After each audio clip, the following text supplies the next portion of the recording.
Today we have Baron de Montesquieu's The Spirit of the Laws, or an excerpt from.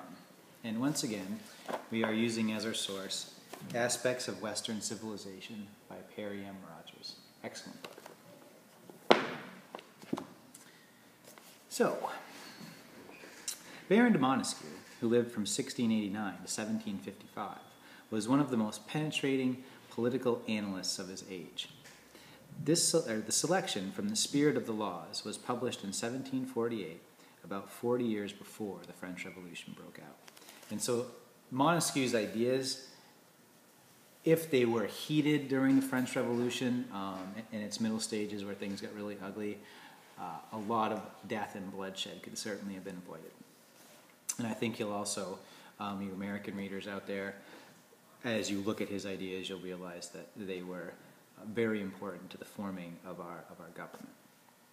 So he says, when the legislative and executive powers are united in the same person, or in the same body of magistrates, there can be no liberty, because apprehensions may arise lest the same monarch or senate should enact tyrannical laws to execute them in a tyrannical manner.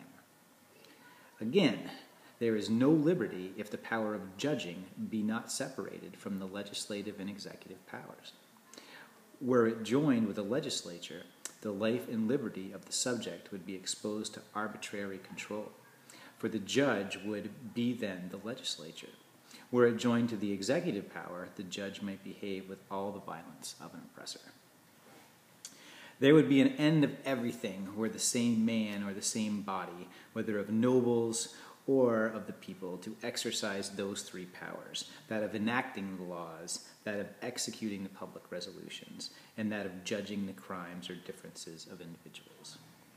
Most kingdoms of Europe enjoy a moderate government because the prince, who is invested with the two first powers, leaves the third to his subjects. So the prince has got legislative and executive and leaves the judicial to somebody else.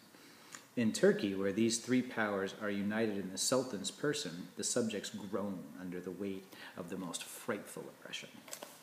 In the republics of Italy, where these three powers are united, there is less liberty than in our monarchies. Hence, their government is obliged to have recourse to as violent methods for its support as even that of the Turks. Witness the state inquisitors at Venice, and the lion's mouth into which every informer may at all hours throw his written accusations. What a situation must the poor subjects be in under those republics! The same body of magistrates are possessed, as executors of the laws, of the whole power they have given themselves in quality of legislatures. They may plunder the state by their general determination, and as they have likewise the judiciary power in their hands, every private citizen may be ruined by their particular decisions. The whole power is here united in one body, and though there is no external pomp that indicates a despotic sway, yet the people feel its effects at every moment. Hence it is that many of the princes of Europe, whose aim has been leveled at arbitrary power, have constantly set out with uniting in their own persons all the branches of magistracy and all the great offices of the state. So essentially, hopefully, at this point you understand that Montesquieu's main point is you need to separate the legislative, executive, and judicial powers, right? And this is something those Americans who are looking at this have been hearing since at least middle school. In America, we separate these powers, but why these specific powers? And just let me give you a quick explanation. The executive enforces the laws. So essentially, the executive, for our purposes, he's in charge of the police. The legislatures make the laws, and the judges, the judiciary, decides whether a person is innocent or guilty of committing a crime. And so why it's bad to have these united is essentially, if you have a law, let's say in Vermont for a while, where I'm from, it was illegal to back out of a parking space. Now, the police, with the executive power, decided that this law really wasn't worth enforcing. And this is essentially built into the system. The police have the power to decide whether or not to enforce a law. And that is because if the legislatures make a law that doesn't make any sense, the police have that personal choice to not enforce it, right? But imagine if the guy who made the law that says you can't back out of your driveway is the same guy who can pick you up in the police cruiser for it. If that were true, how many times do you think people would get busted for backing out of their driveway? Probably every time.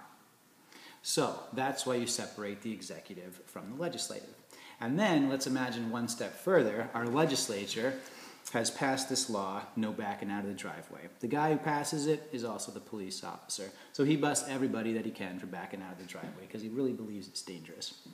Now imagine that you're the guy who has a ticket for backing out of his driveway from the legislature, who's also the cop. And then you go to court to try to fight it, and lo and behold, you walk into court, and who's sitting in the judge's seat? The same police officer and legislature. Do you think you're going to be found not guilty? Definitely not. And now imagine all these powers are united in one person. If you are the maker of laws, the executor of laws in charge of law enforcement, and the judger of innocence or guilt, or judge, sorry, of innocence or guilt, does anybody really have to break a law for you to arrest them, throw them in prison, and find them guilty? No. You can bust people, arrest them, kill them for whatever you want because you get to make up what law they might have broke, how they're arrested, and then whether they're guilty or innocent. Hopefully that makes sense. Thanks for listening.